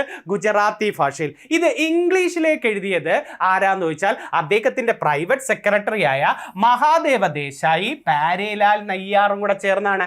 പാരേലാൽ നയ്യാറും മഹാദേവ ദേശായിയും കൂടെ ചേർന്നാണ് അത് ഇംഗ്ലീഷിലേക്ക് എഴുതിയത്. അപ്പോൾ ഗാന്ധിജിയുടെ ആത്മകഥ എൻ്റെ സത്യാന്വേഷണ പരീക്ഷണങ്ങൾ ഏത് ഭാഷയിലാണ്? ഏത് ഭാഷയെന്ന് ചോദിച്ചാൽ നിങ്ങൾ പറയേണ്ടത് ഗുജറാത്തി ഭാഷയിലാണ്. അപ്പം അവിടെ നല്ലൊരു പോയിന്റ് ഇതാണ്, ഗാന്ധിജിയുടെ ആത്മകഥയുടെ കാലഘട്ടം ചോദിക്കും. 1869 to 1921. ചിലയിടത്ത് 22 കിടപ്പുണ്ട്, ചില ബുക്ക് 21 കിടപ്പുണ്ട്. 1869 to 1921 അദ്ദേഹത്തിന്റെ കാലഘട്ടം. ഈ ആത്മകഥ ആദ്യമായി പ്രസിദ്ധീകരിച്ച മാസിക നവജീവൻ മാസിക. ഗാന്ധിജിയുടെ ആത്മകഥ ആദ്യമായി പ്രസിദ്ധീകരിച്ച മാസിക ഏതാണ്? നവജീവൻ മാസിക. ഗാന്ധിജിയുടെ ആത്മകഥയിൽ പരാമർശിക്കുന്ന ഏക മലയാളി ബാരിസ്റ്റർ GP പിള്ളയാണ്. ഗാന്ധിജിയുടെ ആത്മകഥയിൽ പരാമർശിക്കുന്ന ഏക മലയാളി ആരാണ്? Barrister GP Pillai. എന്താ അവിടെ ഇമ്പോർട്ടന്റ് ഒരു ചോദ്യം? ബാരിസ്റ്റർ GP പിള്ളയുടെ ചോദ്യം. മലയാളി മെമ്മോറിയലിന്റെ നേതാവാര് അല്ലെ? 1891 മലയാളി മെമ്മോറിയലിന്റെ നേതാവാരാണ്? ബാരിസ്റ്റർ GP പിള്ള. ഇനിയുണ്ടല്ലോ 1885 INC രൂപീകരണത്തിൽ ആദ്യമായി പങ്കെടുത്ത മലയാളി ആര്? INCയുടെ ആദ്യ സമ്മേളനത്തിൽ പങ്കെടുത്ത മലയാളി ആരാണ്? Barrister GP Pillai. മലയാളി മെമ്മോറിയലിന്റെ നേതാവ്, ഗാന്ധിജിയുടെ ആത്മകഥയെ പരാമർശിക്കുന്ന ഏക മലയാളി, INCയുടെ ആദ്യ സമ്മേളനത്തിൽ പങ്കെടുത്ത മലയാളി. പിന്നെ ഏതാണ് നല്ലൊരു ചോദ്യം? തിരുവിതാംകൂറിന്റെ വന്ധ്യവയോധികനാരാ? Barrister GP Pillai. തിരുവിതാംകൂറിന്റെ വന്ധ്യവയോധികൻ എന്ന് വിളിക്കുന്നതും ബാരിസ്റ്റർ ഗാന്ധിജിയുടെ ആത്മകഥ എഴുതിയത് ഏർവാഡ ജയിൽ, പൂനെയിൽ വെച്ചാണ്. ഗാന്ധിജി ആത്മകഥ എഴുതിയത് ഏത് ജയിൽ വെച്ചാണ്? പൂനെയിൽ വെച്ചാണ്. മറാത്ത കേസരി എന്ന് വിളിക്കുന്നത് ആരെയാണ്? ബാലഗംഗാധര തിലകൻ അല്ലെ? മറാത്ത കേസരി എന്ന് വിളിക്കുന്നത് ആരെയാണ്? ഇദ്ദേഹത്തിന്റെ 2 പത്രങ്ങളും ഇത് തന്നെയല്ലേ, മറാത്തയും കേസരിയും അല്ലെ? ബാലഗംഗാധര തിലകന്റെ 2 പത്രങ്ങൾ പറഞ്ഞയുടെ മറാത്തയും കേസരി. അതിന്റെ ഒരു ഭാഷ ഒരു പ്രത്യേകത ഉണ്ട്. മറാത്ത പത്രം ഇംഗ്ലീഷ് ഭാഷയിലാണ്. മറാത്ത പത്രം ഏത് ഭാഷയിലാണ്? ഇംഗ്ലീഷ് ഭാഷയിൽ. കേസരി പത്രം വരുന്നത് മറാത്ത ഭാഷയിലാണ്. ഇത് മറന്നു പോരുതേടെ, മറാത്ത ഭാഷയിൽ. അപ്പം അദ്ദേഹത്തിന്റെ 2 പത്രങ്ങൾ പറഞ്ഞയുടെ മറാത്തയും കേസരിയും. മറാത്ത പത്രം വരുന്നത് ഇംഗ്ലീഷ് ഭാഷയിലും കേസരി പത്രം വരുന്നത് മറാത്ത ഭാഷയിലും. ഇനി മഹാരാഷ്ട്ര സോക്രട്ടീസ് എന്ന് വിളിക്കുന്നത് നമ്മുടെ ഗോപാലകൃഷ്ണ ഗോഖലെയാണ്. മഹാരാഷ്ട്ര സോക്രട്ടീസ് ആരാണ്? ഗോപാലകൃഷ്ണ ഗോഖലെ. ഗാന്ധിജിയുടെ രാഷ്ട്രീയ ഗുരുവാ. ഗാന്ധിജിയുടെ രാഷ്ട്രീയ ഗുരു ഗോപാലകൃഷ്ണ ഗോഖലെയാണ്. പിന്നെയുണ്ട് 1905 സെർവൻസ് ഓഫ് ഇന്ത്യ സൊസൈറ്റി രൂപീകരിച്ചത് ആരെന്ന് ചോദിച്ചിട്ടില്ലേ? 1905 സെർവൻസ് ഓഫ് ഇന്ത്യ സൊസൈറ്റി രൂപീകരിച്ചതും ഗോപാലകൃഷ്ണ ഗോഖലെയാണ്. ഇത്രയും കിട്ടുമല്ലോ. അപ്പം മറാത്ത കേസരി പത്രങ്ങൾ, മറാത്ത കേസരി എന്നറിയപ്പെടുന്നത് ബാലഗംഗാധര തിലകനാണ്. മഹാരാഷ്ട്ര സോക്രട്ടീസ് എന്ന് വിളിക്കുന്നത് ഗോപാലകൃഷ്ണ ഗോഖലെയാണ്. 1905 സെർവൻസ് ഓഫ് ഇന്ത്യ സൊസൈറ്റി രൂപീകരിച്ചത് ആരാണ്? ഗോപാലകൃഷ്ണ ഗോഖലെ. നേഷൻ എന്ന് പറയുന്നത് ഇദ്ദേഹത്തിന്റെ ഒരു പത്രമാണ്. ഗോഖലെയുടെ പത്രം ചോദിക്കും. നേഷൻ എന്ന പത്രം ആരുടെയാണ്? ഗോഖലെയുടെ പത്രമാണ്. അടുത്ത ക്വസ്റ്റ്യൻ ഒക്കെ, ക്വിറ്റ് ഇന്ത്യ സമര നായകൻ ജയപ്രകാശ് നാരായണൻ അല്ലെ? ജയപ്രകാശ് നാരായണനാണ് സമ്പൂർണ്ണ വിപ്ലവത്തിന്റെ പിതാവ്. മറന്നു പോരുതേ, സമ്പൂർണ്ണ വിപ്ലവം, ടോട്ടൽ റവല്യൂഷൻ, സമ്പൂർണ്ണ വിപ്ലവത്തിന്റെ പിതാവാരാണ്? നമ്മുടെ ജയപ്രകാശ് നാരായണനാണ്. ക്വിറ്റ് ഇന്ത്യ സമര നായിക അരുണ അസഫ് അലി. എവിടെങ്കിലും നല്ലൊരു ചോദ്യം പറയട്ടെ. അരുണ അസഫ് അലിയുടെ ഒരു ചോദ്യം മനസ്സിലേക്ക് ഓടി വന്നോ? അതായത് 1997 നമ്മുടെ ഇതുണ്ടല്ലോ, ഭാരതരത്നം മരണാനന്തരം ലഭിക്കുന്ന വനിതയാരെന്ന് വെച്ചിട്ടുണ്ട്. ഭാരതരത്നം മരണാനന്തരം ലഭിച്ച വനിത ആരാണ്? അരുണ അസഫ് അലിയാണ്. ക്വിറ്റ് ഇന്ത്യ സമര നായികമാരാണ് അരുണ അസഫ് അലി. ഭാരതരത്നം മരണാനന്തരം ആദ്യമായി ലഭിക്കുന്നത് ലാൽ ബഹദൂർ ശാസ്ത്രിക്ക്. അത് രണ്ടും തെറ്റിപ്പോരുത്. ഭാരതരത്നം മരണാനന്തരം ആദ്യമായി ലഭിക്കുന്നത് 66 ലാൽ ബഹദൂർ ശാസ്ത്രി. 1997 നമ്മുടെ നമ്മുടെ അരുണ അസഫ് അലി വനിത എന്ന് ചോദിക്കുമ്പോൾ എഴുതണം കേട്ടോ. അപ്പം ഭാരതരത്നവുമായി ബന്ധപ്പെട്ട മരണാനന്തരം ലഭിച്ച ആദ്യ വനിത അരുണ അസഫ് അലി, മരണാനന്തരം ലഭിച്ച ആദ്യ വ്യക്തി ലാൽ ബഹദൂർ ശാസ്ത്രി. ഓക്കെ, അത് സെറ്റാണ്. അടുത്ത ചോദ്യത്തിലേക്ക് നോക്കേണ്ടത്. അടുത്ത ചോദ്യം നല്ലൊരു, സൈമൺ കമ്മീഷൻ രൂപീകരിച്ചതും ഇന്ത്യയിലെത്തിയതും. ഇതൊക്കെ ബേസ് ക്വസ്റ്റ്യൻ ആണ്, എന്നാലും കൺഫ്യൂസിങ് ഫാക്ട്സ് ആയിട്ട് അങ്ങ് തന്നേ ഉള്ളൂ. രൂപീകരിച്ചത് 27-ലും ഇന്ത്യയിലെത്തിയത് ഏത് വർഷമാണ്? 28-ലാണ്. സർ ജോൺ സൈമൺ ആണ് സൈമൺ കമ്മീഷന്റെ നേതാവ്. സൈമൺ കമ്മീഷന് മൊത്തം 7 പേരാണ് ഇന്ത്യയിലേക്ക് സൈമൺ കമ്മീഷനുമായിട്ട് വന്നത്. മൊത്തം 7 പേരാണ്. സൈമൺ ഗോ ബാക്ക് എന്നായിരുന്നു ആ മുദ്രാവാക്യം ഇന്ത്യയിൽ അവതരിപ്പിച്ചത്. ഇതിന്റെ ഉപജ്ഞാതാവ് Yusuf Meherally. Simon go back, quit India സമരത്തിലെ ക്വിറ്റ് ഇന്ത്യ എന്ന വാക്ക്, കിറ്റ് ഇന്ത്യ എന്ന വാക്കും സൈമൺ ഗോ ബാക്ക് എന്ന വാക്കൊക്കെ നമ്മുടെ യൂസഫ് മെഹർലിയുടെ ആയിരുന്നു. ആരുടെ ആയിരുന്നു? യൂസഫ് മെഹർലി. സൈമൺ കമ്മീഷനെതിരെ നടന്ന പ്രതിഷേധത്തെ തുടർന്ന് പോലീസിന്റെ മർദ്ദനത്തിൽ മരിച്ച സ്വാതന്ത്ര്യ സമര സേനാനിയാണ് നമ്മുടെ ലാലാ ലജ്പത് റായ്. ഇത് ആവർത്തിക്കുന്ന ഒരു ക്വസ്റ്റ്യൻ. സൈമൺ കമ്മീഷനെതിരെ നടന്ന പ്രതിഷേധത്തെ തുടർന്ന് പോലീസിന്റെ മർദ്ദനത്തിൽ കൊല്ലപ്പെട്ടതാരാണ്? ലാലാ ലജ്പത് റായ്. അടുത്ത നല്ലൊരു ക്വസ്റ്റ്യൻ നോക്കേ. ബംഗാൾ ബംഗാൾ ബംഗാൾ ബംഗാൾ ബംഗാൾ ബംഗാൾ ബംഗാൾ ബംഗാൾ. കണ്ടോ? ബംഗാൾ ഉത്തരമായി വരുന്ന 4 സമരങ്ങളാണ് എഴുതിയിരിക്കുന്നത്. ഉറപ്പ് പഠിച്ചു വെച്ചേരെ, ഉറപ്പ്. സന്യാസി ലഹള, തേഫാഗ സമരം, ഇൻഡിഗോ കലാപം അഥവാ നീലം കലാപം, പ്ലാസി യുദ്ധം. ഇനി ഒത്തിരി ഉണ്ട്. ഞാൻ ഇതാണ് ഏറ്റവും കൂടുതൽ കണ്ടത് PSC. സന്യാസി ലഹള നടന്നതും, ഇൻഡിഗോ കലാപം നടന്നതും, തേഫാഗ സമരം നടന്നതും, പ്ലാസി യുദ്ധം നടന്നതും എവിടെയാണ്? ബംഗാളിലാണ്. ഓർത്തു വെച്ചിരിക്കണേ. സന്യാസി ലഹളയെ കുറിച്ച് എവിടെങ്കിലും കേട്ടിട്ടുണ്ടോ നിങ്ങൾ? PSC പരീക്ഷയ്ക്ക് സന്യാസി ലഹള, അതായത് 1896 നമ്മൾ പാടിയത് വന്ദേ മാതരം. വന്ദേ മാതരം നമ്മൾ പാടിയില്ലായിരുന്നോ? അത് ഏത് കൃതിയിൽ നിന്നാണ് എടുത്തത്? ആനന്ദമഠം അല്ലെ? ആനന്ദമഠം എന്ന കൃതിയിൽ നിന്നാണ്. അപ്പം വന്ദേ മാതരം പാടിയ വർഷം എന്നാണ്? 1896 കൊൽക്കത്ത സമ്മേളനത്തിലാണ് നമ്മൾ പാടുന്നത്. ഇത് ഏത് കൃതിയിലെ വരികളാന്ന് ചോദിച്ചാൽ ആനന്ദമഠം. പരീക്ഷയ്ക്ക് ഇങ്ങനെ ചോദിക്കും, ഈ ആനന്ദമഠത്തിൽ പ്രതിപാദിക്കുന്ന ലഹള ഏത് എന്ന് ചോദിച്ചിട്ടുണ്ട്. ആനന്ദമഠത്തിൽ പ്രതിപാദിക്കുന്ന ലഹള ഏതാണ്? അത് സന്യാസി ഫക്കീർ ലഹളയാണ്. ഏത് സംസ്ഥാനത്താണ് നടന്നത്? ബംഗാളിലാണ്. സെറ്റാണോ? അപ്പൊ അത് നല്ലൊരു ചോദ്യം. ആനന്ദമഠവുമായി ആരാ എഴുതിയത്? ബങ്കിം ചന്ദ്ര ചാറ്റർജി. ആനന്ദമഠം എഴുതിയത് ആരാണ്? ബങ്കിം ചന്ദ്ര ചാറ്റർജി. അദ്ദേഹത്തിന്റെ ആദ്യത്തെ ബംഗാളി നോവല ദുർഗേശ നന്ദിനി ചോദിച്ചിട്ടുണ്ട്. ബങ്കിം ചന്ദ്ര ചാറ്റർജിയുടെ ആദ്യത്തെ ബംഗാളി നോവലിന്റെ പേരെന്താണ്? ദുർഗേശ നന്ദിനി. അപ്പം സന്യാസി ലഹള, തേഫാഗ സമരം, ഇൻഡിഗോ കലാപം, പ്ലാസി യുദ്ധം ഇതൊക്കെ നടന്നത് 1757 പ്ലാസി യുദ്ധം ഒക്കെ നടന്നത് ഏതായിരുന്നു? നമ്മുടെ ബംഗാളിലാണ്. അടുത്ത ജാലിയൻ വാലാബാഗ് കൂട്ടക്കൊല നടന്നതൊക്കെ നിങ്ങൾക്ക് അറിയാം. പഞ്ചാബിലെ അമൃത്സർ. ആദ്യമായിട്ട് അങ്ങ് എഴുതിയെന്നേ ഉള്ളൂ. എന്നാണ് നടന്ന വർഷം? 1919 ഏപ്രിൽ 13. അതുകൊണ്ട് ജാലിയൻ വാലാബാഗ് ദിനം എന്നാണ്? ഏപ്രിൽ 13. ജാലിയൻ വാലാബാഗ് കൂട്ടക്കൊലയ്ക്ക് കാരണമായ നിയമം ഏതാ? 19 തന്നെ റൗലറ്റ് ആക്ട്. എന്താ റൗലറ്റ് ആക്ട്? ആരെയും വിചാരണ കൂടാതെ തടവിൽ പാർപ്പിക്കുന്ന നിയമം. ആരെയും വിചാരണ കൂടാതെ തടവിൽ പാർപ്പിക്കുന്ന നിയമം റൗലറ്റ് ആക്ട്. അത് ബേസ് ക്വസ്റ്റ്യൻ നിങ്ങൾക്ക് അറിയാം. അടുത്ത ഓക്കെ. ഏത് നേതാക്കളുടെ അറസ്റ്റിനെ തുടർന്ന് അവരവിടെ പ്രതിഷേധിച്ചത്? ഡോക്ടർ സൈഫുദ്ദീൻ കിച്ചിലു, ഡോക്ടർ സത്യപാലിന്റെയും അറസ്റ്റിനെ തുടർന്ന്. ഡോക്ടർ സൈഫുദ്ദീൻ കിച്ചിലു, ഡോക്ടർ സത്യപാലും. ജാലിയൻ വാലാബാഗ് കൂട്ടക്കൊലയ്ക്ക് നേതൃത്വം കൊടുത്ത ബ്രിട്ടീഷ് സൈനിക ഓഫീസറിന്റെ പേരെന്താ? General Reginald Dyer. General Dyer എന്ന് പഠിച്ചാലും മതി. അപ്പോൾ ബ്രിട്ടീഷ് സൈനിക ഓഫീസർ എന്ന് ചോദിച്ചാൽ general Reginald Dyer. Jallian Walabagh കൂട്ടക്കൊലക്കെതിരെ വെടിവെക്കാൻ അനുമതി നൽകിയ പഞ്ചാബിലെ ആ സമയത്തെ ഗവർണർ മൈക്കിൾ ഒ ഡയർ. ഈ മൈക്കിൾ ഒ ഡയറിനെയാണ് നമ്മുടെ ഉദ്ധവ് സിംഗ് അവിടെ പോയി വെടിവെച്ച് കൊല്ലുന്നത് കേട്ടോ. Michael O Dyer. Jallian Walabagh കൂട്ടക്കൊലയെ കുറിച്ച് അന്വേഷിച്ച കമ്മീഷൻ ഏതാ? John Hunter commission. Jallian Walabagh കൂട്ടക്കൊലയെ കുറിച്ച് അന്വേഷിച്ച കമ്മീഷൻ ഏതാണ്? John Hunter commission. Jallian Walabagh കൂട്ടക്കൊലയെ തുടർന്ന് സർപ്പദവി ഉപേക്ഷിച്ചത് നമ്മുടെ രവീന്ദ്രനാഥ ടാഗോർ. സർപ്പദവി ഉപേക്ഷിച്ചത് ആരാണ്? രവീന്ദ്രനാഥ ടാഗോർ. അതിനെക്കുറിച്ച് കൈസർ ഈ ഹിന്ദ് ബഹുമതി ഉപേക്ഷിച്ചത് അത് ഗാന്ധിജിയും സരോജിനി നായിഡു കൈസർ ഈ ഹിന്ദ് ബഹുമതി ഉപേക്ഷിച്ചു. ജാലിയൻ വാലാബാഗ് കൂട്ടക്കൊലയെ തുടർന്ന് വൈസ്രോയുടെ എക്സിക്യൂട്ടീവ് കൗൺസിൽ അംഗത്വം രാജിവെച്ചത് ചേറ്റൂർ ശങ്കരൻ നായർ. വൈസ്രോയുടെ എക്സിക്യൂട്ടീവ് കൗൺസിൽ അംഗത്വം രാജിവെച്ചത് ആരാണ്? ചേറ്റൂർ ശങ്കരൻ. സി ശങ്കരൻ നായരുടെ ഒരു കൃതി പറയട്ടെ. സി ശങ്കരൻ നായരുടെ ഒരു കൃതി ഏതാ? ഗാന്ധിയും അരാജകത്വവും. ഗാന്ധി അരാജകത്വം ആരുടെ കൃതിയാണ്? സി ശങ്കരൻ നായരുടെ കൃതിയാണ്. സ്വരാജ് കോൺഗ്രസിന്റെ മുഖ്യ ലക്ഷ്യമായി അവതരിപ്പിച്ച INCയുടെ സമ്മേളനം. കണ്ടോ? ഇവിടെ കണ്ടോ? പൂർണ്ണ സ്വരാജ് കോൺഗ്രസിന്റെ മുഖ്യ ലക്ഷ്യം. ഇത് രണ്ടും തിരിഞ്ഞു പോരുത്. സ്വരാജ് ലക്ഷ്യമായി പ്രഖ്യാപിച്ചത് 1906 കൊൽക്കത്ത സമ്മേളനം. ആ സമയത്തെ പ്രസിഡന്റ് ദാദാഭായ് നവറോജി. അപ്പൊ സ്വരാജ് എന്ന് ചോദിച്ചാൽ 1906 കൊൽക്കത്ത. പൂർണ്ണ സ്വരാജ് ആണ് ഏറ്റവും കൂടുതൽ ചോദിക്കുന്നത്. 1929 ലാഹോർ സമ്മേളനം ജവഹർലാൽ നെഹ്റു അല്ലെ? 29 ലാഹോർ സമ്മേളനം ജവഹർലാൽ നെഹ്റു. 1906 കൊൽക്കത്ത സമ്മേളനം പ്രസിഡന്റ് ദാദാഭായ് നവറോജി. സുഭാഷ് ചന്ദ്രബോസിന് 2 ആത്മകഥയുണ്ട്. ഒന്ന് പൂർണ്ണമായ പൂർണ്ണമായ ആത്മകഥയുടെ പേര് ഇന്ത്യൻ സ്ട്രഗിൾ. സുഭാഷ് ചന്ദ്രബോസിന്റെ ആത്മകഥയുടെ പേരെന്താണ്?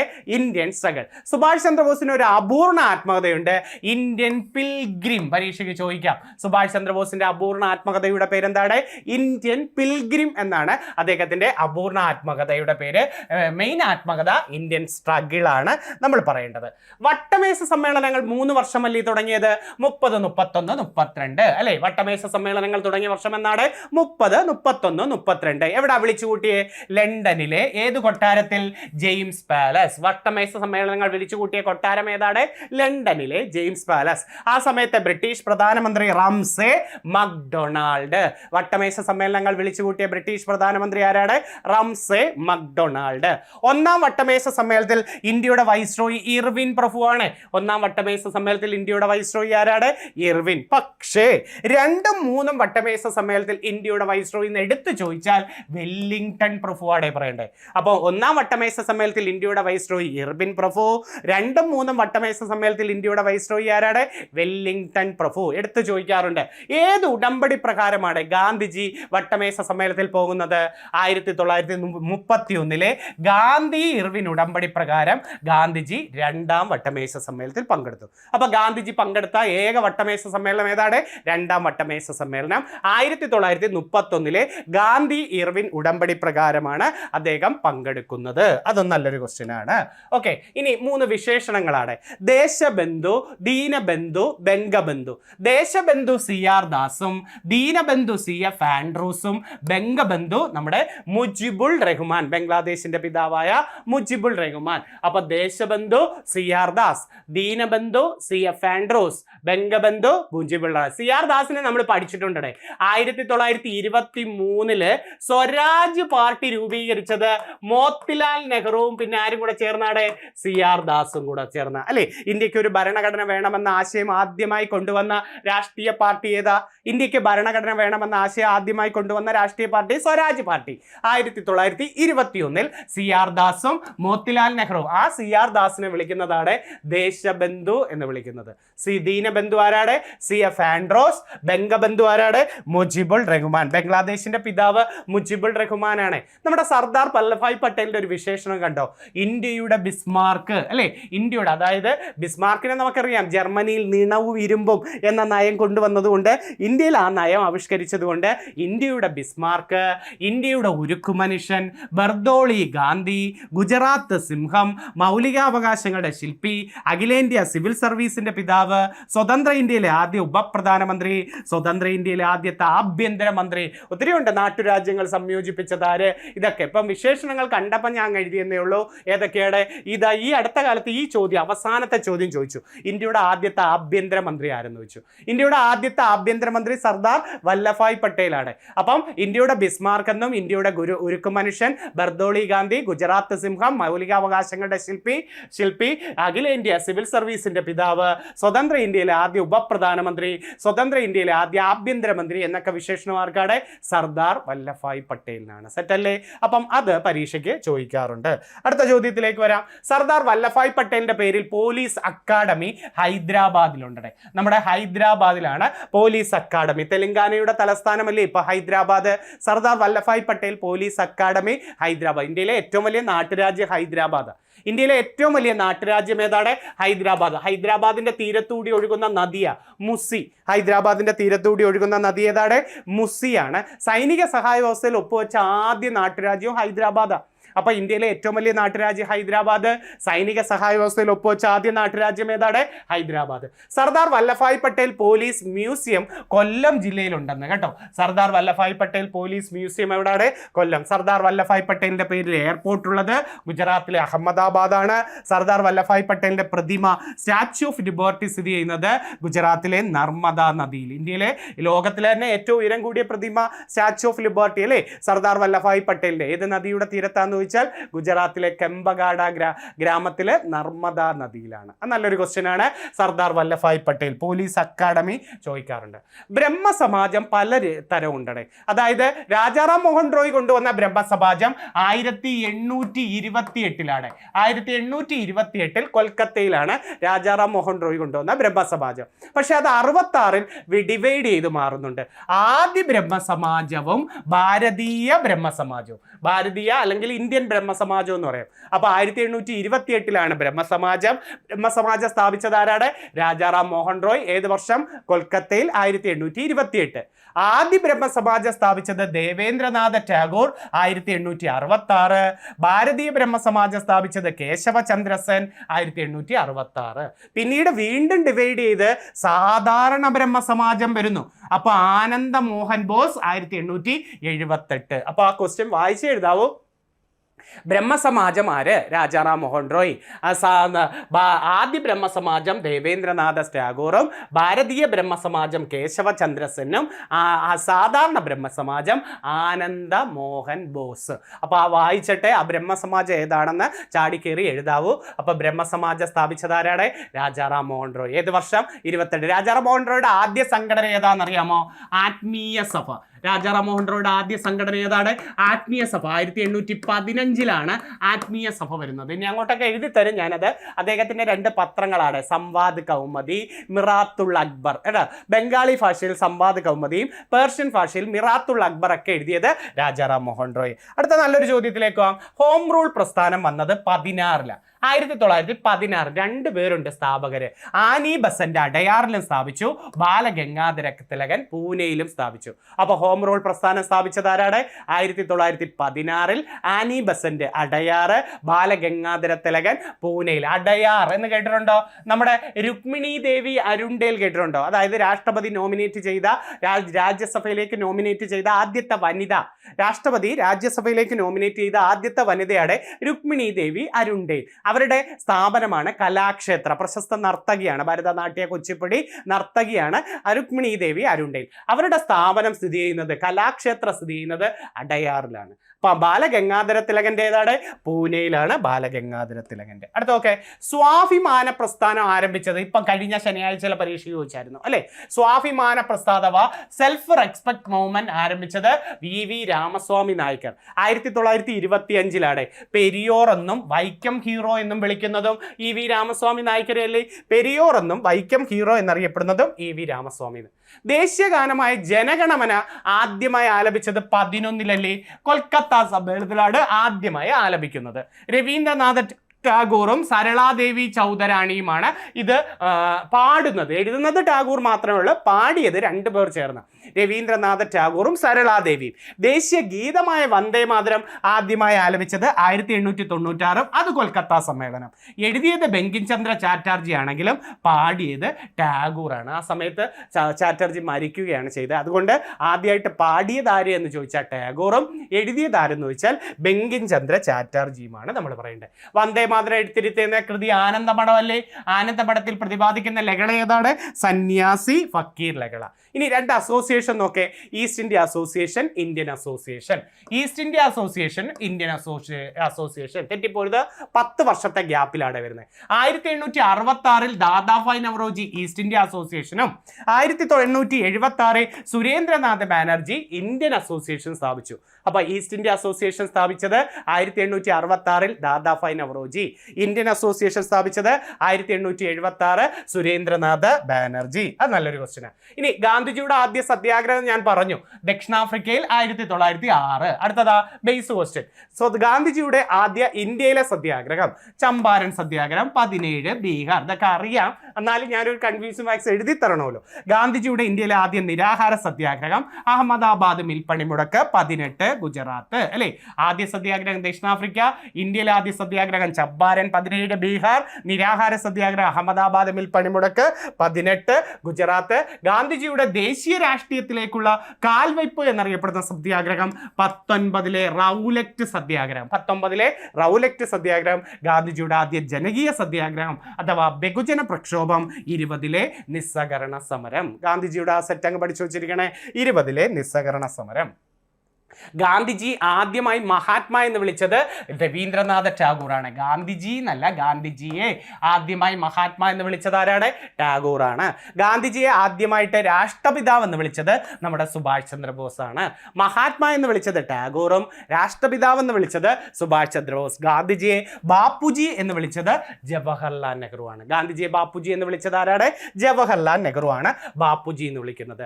ഗാന്ധിജിയെ അർത്ഥനഗ്നനായ ഫക്കീർ എന്ന് വിളിച്ചത് രണ്ടാം വട്ടമേശ സമ്മേളനത്തിൽ ചെന്നപ്പം ബ്രിട്ടനിലെ വിൻസ്റ്റൺ ചർച്ചിലാണ്. അർത്ഥനഗ്നനായ ഫക്കീർ. ഗാന്ധിജിയെ മിക്കി മൗസ് എന്ന് വിളിച്ചത് നമ്മുടെ സരോജിനി നായിഡു ആണ്. ഗാന്ധിജിയെ മിക്കി മൗസ് വിളിച്ചത്. ഓക്കെ, കുറച്ച് കാര്യങ്ങൾ എഴുതിയോളൂ, ഇതങ്ങ് പഠിച്ചു വെച്ചിരിക്കണേ, ഒരു റിവിഷൻ പോലെ. സ്വാതന്ത്ര്യ സമരവുമായി ബന്ധപ്പെട്ട ഒത്തിരി പേര് ചോദിച്ചുകൊണ്ട് ഓരോ സെക്ഷൻ തിരിച്ച്, നേരത്തെ മൗലിക അവകാശത്തിന്റെ സെക്ഷൻ തിരിച്ച കണക്ക് ഇതിന്റെ രണ്ടാം പാർട്സ് വരിക. ഇതൊന്നും അല്ല, ഇനിയും കിടക്കിയ ഓരോ വ്യക്തികളെ കുറിച്ചൊക്കെ പറഞ്ഞു തരാൻ, അതുപോലെ ഇടവിട്ട് കൺഫ്യൂസിങ് ഫാക്ട്സും കൊണ്ടുവരാം. ഇതൊരു റിവിഷൻ പോലെ നിങ്ങൾ സ്വാതന്ത്ര്യ സമരം സെറ്റാക്കി അങ്ങ് പഠിച്ചു വെച്ചിരിക്കണേ. എന്തായാലും ഇറങ്ങി തിരിച്ചു സന്തോഷത്തോടെ മുന്നോട്ട് പോവുക. എല്ലാ ദിവസവും രാവിലെ സന്തോഷത്തോടെ ഇത്ര ടോപ്പിക്ക് തീർക്കണം, രാത്രി സന്തോഷത്തോടെ ഉറങ്ങണം. 11 മണിക്ക് ഇന്ന് ഞാൻ ഇത്രയും തീർത്തല്ലോ, ഇനി നാളെ ഞാൻ രാവിലെ എണീച്ച് ഞാൻ ഇത്രയും തീർക്കും, കാരണം എൻ്റെ ആവശ്യമാണ്. സമയങ്ങൾ കടന്നുപോയാൽ ഒരാളെയും പിടിച്ചാൽ കിട്ടത്തില്ല. സമയം പിടിച്ചാൽ കിട്ടുമോ? ഇനി അവസാനം കിടന്ന് വെപ്രാളപ്പെടുന്നെന്ന് അന്ന് കിടന്ന് ടെൻഷൻ അടിക്കാതെ ഇപ്പം ദൈവമായിട്ട് 1, 2, 3 മാസം നിങ്ങൾക്ക് തന്നിട്ടുണ്ട്. എന്തായാലും മാർച്ചോ ഏപ്രിലോ ഒക്കെ പരീക്ഷ തുടങ്ങും. അപ്പോൾ അതിനു മുമ്പ് നേരത്തെ ഒതുക്കണേ, പഠിച്ചങ്ങ് ഒതുക്കുക. നിങ്ങളുടെ വിജയം നിങ്ങളുടെ കാത്തിരിക്കുന്നത് ഒത്തിരി പേരുണ്ട്. അച്ഛനെയായാലും അമ്മയായാലും ഹസ്ബൻഡ് ആയാലും എത്ര പേരൊരു നിങ്ങളുടെ ആ ഒരു വിജയം, നിങ്ങളുടെ ആ ഒരു അഡ്വൈസ് ലെറ്റർ, ലെറ്ററും നിങ്ങൾ ആ ഓഫീസിലേക്ക് പോകുന്ന രംഗവും ഒക്കെ ആലോചിച്ച് നോക്കെ. ആ ഒരു ഇതിനു വേണ്ടി കാത്തിരിക്കുന്ന എത്ര പേരുണ്ട്. നിങ്ങൾ എത്ര നാളുകൊണ്ട് ആഗ്രഹിച്ചു. ആഗ്രഹങ്ങൾ നേടിയെടുക്കാൻ വേണ്ടിയല്ലേ ഇച്ചിരി ഒന്ന് കഷ്ടപ്പെട്ട ദൈവം നല്ല രീതിയിൽ നിങ്ങൾക്ക് തരും. കഷ്ടപ്പെടുക എന്ന് പറഞ്ഞാൽ അറിയാലോ, ടോപ്പിക്ക് കറക്റ്റ് ഫോളോ ചെയ്യുക, സമയം വേസ്റ്റ് ആക്കാതെ ഉള്ള സമയത്ത് പഠിക്കുക. അല്ലാതെ കറങ്ങി നടക്കുകയും ചുമ്മാ അറ്റവും മൂലവും ഒക്കെ ചെയ്ത് ശീലിക്കുകയും അറ്റവും മൂലവും മാത്രം പഠിക്കുകയും ചെയ്യുന്നവർക്ക് കിട്ടത്തില്ല. അത് ഉറപ്പായും. നിങ്ങൾ പറയുന്ന എപ്പോഴും പഠിക്കുക എന്ന് ഞാൻ പഠിച്ചത് അതിലല്ല, സിസ്റ്റമാറ്റിക് രീതിയിൽ പഠിക്കണം, റിവിഷൻ കൊണ്ടുവരണം, തിരിഞ്ഞു പോവാതിരിക്കാൻ വീണ്ടും പഠിച്ചുകൊണ്ടിരിക്കണം. പ്രാക്ടീസ്, മാത്സിനൊക്കെ നല്ല പ്രാക്ടീസ്, കറണ്ട് അഫേഴ്സ് നല്ലോണം എഴുതി തന്നെ പഠിക്കണം. അങ്ങനെ എഴുതിയാൽ പോരാ, റിവിഷനും കൊണ്ടുവരണം. അങ്ങനെയൊക്കെ ആകുമ്പോൾ അങ്ങ് സെറ്റ് ആവുന്നത്. എന്തായാലും ഇറങ്ങി തിരിച്ചു. ഈ വർഷം അങ്ങ് രക്ഷപ്പെട്ടു പോകണേ. ഈ 26 പരീക്ഷകൾ നിങ്ങളുടെയാണ്. കുറച്ച് പേരിൽ ഒരാൾ, ആ ലിസ്റ്റിൽ വരുന്ന ഒരാൾ നിങ്ങൾ തന്നെയാണ്. അല്ലാതെ ഒരു വ്യത്യാസം ഉണ്ടാവരുത്. നിങ്ങളായിരിക്കണം. ആയിരിക്കില്ലേ? ആകണം. ഓക്കെ, ഞങ്ങളുടെ പ്രാർത്ഥനകളുണ്ട്, സപ്പോർട്ടുണ്ട്. നല്ലൊരു റിവിഷൻ ക്ലാസ്സുമായിട്ട് നമുക്ക് വീണ്ടും കാണാം. നന്ദി, നമസ്കാരം.